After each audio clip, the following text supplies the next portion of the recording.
सभी मित्रों को नमस्ते। देखिएगा मित्रों, आज की क्लास में हम बात करेंगे राजस्थान की प्रमुख महिला संत के बारे में। तो सबसे पहले हम बात करने वाले हैं मीराबाई के बारे में, जहां से प्रतियोगी परीक्षा में 1 या 2 प्रश्न पूछे जाते हैं। तो मित्रों, अगर आपको वीडियो अच्छी लगे तो वीडियो को अधिक से अधिक शेयर करें, लाइक करें, कॉमेंट करें और यूट्यूब चैनल को सब्सक्राइब करें। देखिएगा मित्रों, इस क्लास की जो PDF है वो आपको मिलेगी, टेलीग्राम चैनल है GK विद राकेश सर। तो शुरुआत करते हैं आज की अपनी क्लास। मीराबाई, देखिएगा मित्रों, मीराबाई है इनका जन्म, कई बार यहाँ से परीक्षा में सीधा सीधा प्रश्न पूछा जाता है। जन्म होता है कुड़की गांव, और कुड़की गांव है ये पहले पड़ता था पाली ज़िले में, और वर्तमान में अगर हम बात करें तो यह ब्यावर ज़िले में पड़ता है। किस ज़िले में है? तो ब्यावर ज़िले में है। ब्यावर एक नया ज़िला बनाया गया। तो कुड़की गांव ब्यावर ज़िले में लगभग 1498 ईस्वी को मीराबाई का क्या हो जाता है? जन्म हो जाता है। मीराबाई का जन्म। नेक्स्ट आपसे प्रश्न पूछा जा सकता है मीराबाई की क्रीड़ा स्थली। क्रीड़ा स्थली मतलब जहाँ पर मीराबाई खेली कूदी बड़ी हुई, तो उसे कहते हैं क्रीड़ा स्थली। तो मीराबाई की जो क्रीड़ा स्थली है वो है मेड़ता, और मेड़ता आप सभी जानते हो कहाँ पर है? तो नागौर में। मेड़ता नागौर में, यह आपको ध्यान रखना है। नेक्स्ट परीक्षा में प्रश्न पूछा जा सकता है पिता का नाम। पिता का नाम मिलता है रतन सिंह राठौड़। रतन सिंह राठौड़।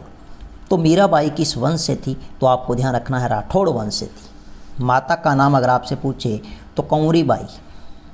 क्या मिलता है? कंवरी बाई। बाई का नाम अगर आपसे पूछे तो जयमल राठौड़। जयमल राठौड़।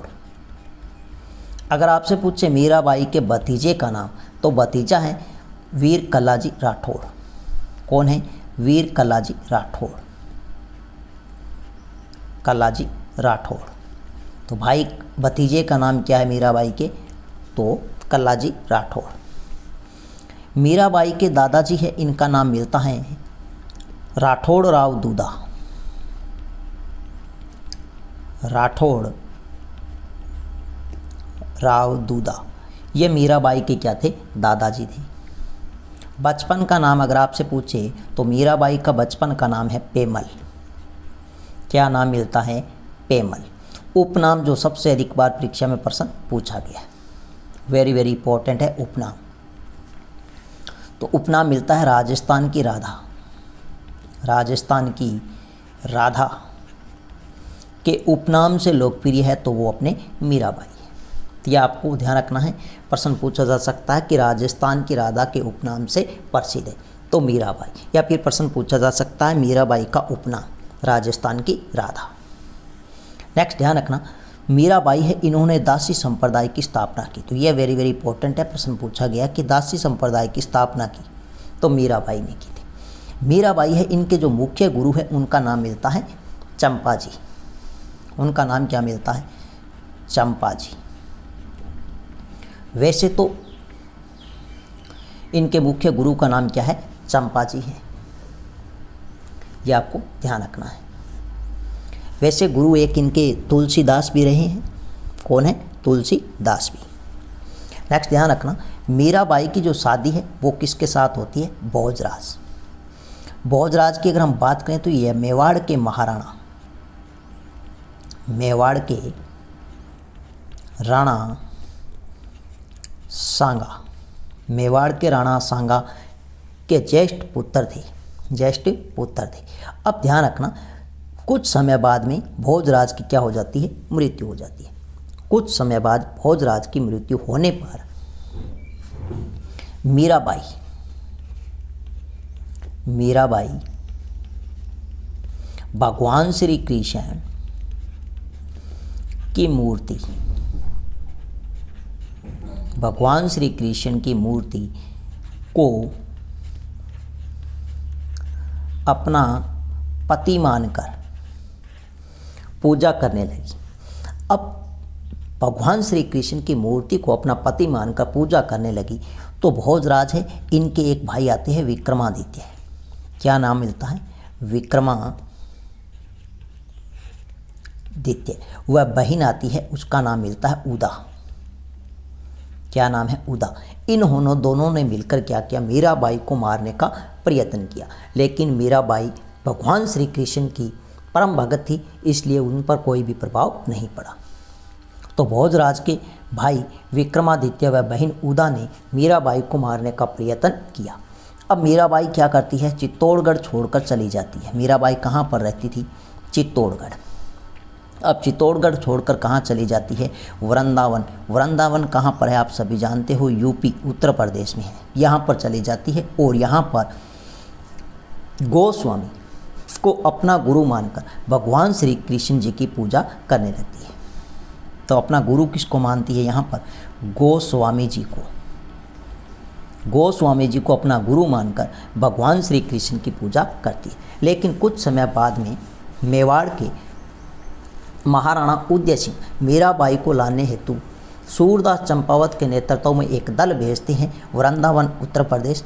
लेकिन वहाँ से मीराबाई इनके साथ नहीं आती है और मीराबाई वृंदावन छोड़कर कहाँ चली जाती है, डाकोर। डाकोर कहाँ पर पड़ता है, तो आप सभी जानते होंगे, गुजरात में। डाकोर गुजरात के रणछोड़ मंदिर में चली जाती है। रणछोड़ मंदिर में चली जाती है। यहाँ पर आपको ध्यान रखना है, भगवान श्री कृष्ण की मूर्ति के साथ में क्या हो जाती है, मीराबाई विलीन हो जाती है। भगवान श्री कृष्ण की मूर्ति में विलीन हो जाती है। यह प्रश्न कई बार परीक्षा में पूछा जाता है कि मीराबाई है यह भगवान श्री कृष्ण की मूर्ति में विलीन कहाँ हुई। तो रणछोड़ मंदिर है डाकोर स्थित गुजरात में। यह परीक्षा में प्रश्न पूछा जाता है कि मीराबाई ने अपना अंतिम समय कहाँ बिताया। तो आपको ध्यान रखना है, रणछोड़ मंदिर डाकोर स्थित गुजरात। यहाँ पर भगवान श्री कृष्ण की मूर्ति में विलीन हो जाती है लगभग 1547 में। कब हो जाती है, 1547 ईस्वी में। नेक्स्ट मित्रों, अगर आपसे पूछी जा सकती है मीराबाई की प्रमुख रचना। प्रमुख रचना में ध्यान रखना, टीका राग गोविंद मीराबाई की प्रमुख रचना है। लेकिन सबसे अधिक बार यहाँ से प्रश्न पूछा जाता है नरसिंह मेहता की हुंडी, यह भी किसकी रचना है, तो आपको ध्यान रखना है मीराबाई की। एक रुक्मिणी मंगल है, यह भी मीराबाई की प्रमुख रचना है, यह भी परीक्षा में प्रश्न पूछा जाता है। एक आपको ध्यान रखना है नरसिंह जीरो मायरो, यह भी कई बार परीक्षा में यहाँ से प्रश्न पूछा जाता है कि नरसिंह जीरो मायरो है, इसकी रचना किसने की। तो इसकी रचना की थी किसने, रत्ना खाती ने। रत्ना खाती ने नरसिंह जीरो मायरो नामक ग्रंथ की रचना की थी। और यह रचना किस भाषा में की, तो आपको ध्यान रखना है ब्रज भाषा में की। ब्रज भाषा में नरसिंह जीरो मायरो नामक ग्रंथ की रचना रत्ना खाती के द्वारा की जाती है। तो मित्रों, यह थी आज की अपनी प्रमुख छोटी सी क्लास। नेक्स्ट मिलते हैं अन्य राजस्थान की प्रमुख महिला संत के साथ में। तब तक के लिए धन्यवाद। एक बात आपको और ध्यान रखना है, ये जो मीराबाई है इनकी पदावलियाँ भी बहुत ही प्रसिद्ध है। यह आपको एक बात यहाँ नोट लगा कर लिख लेना, मीराबाई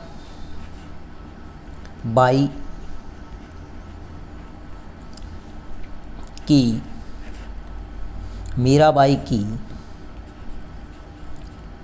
पदावलियाँ प्रसिद्ध है। क्या है, प्रसिद्ध है। मीराबाई की पदावलियाँ भी क्या है, प्रसिद्ध है। यह भी परीक्षा में प्रश्न पूछा जा सकता है कि किसकी पदावलियाँ प्रसिद्ध है, तो मीराबाई की।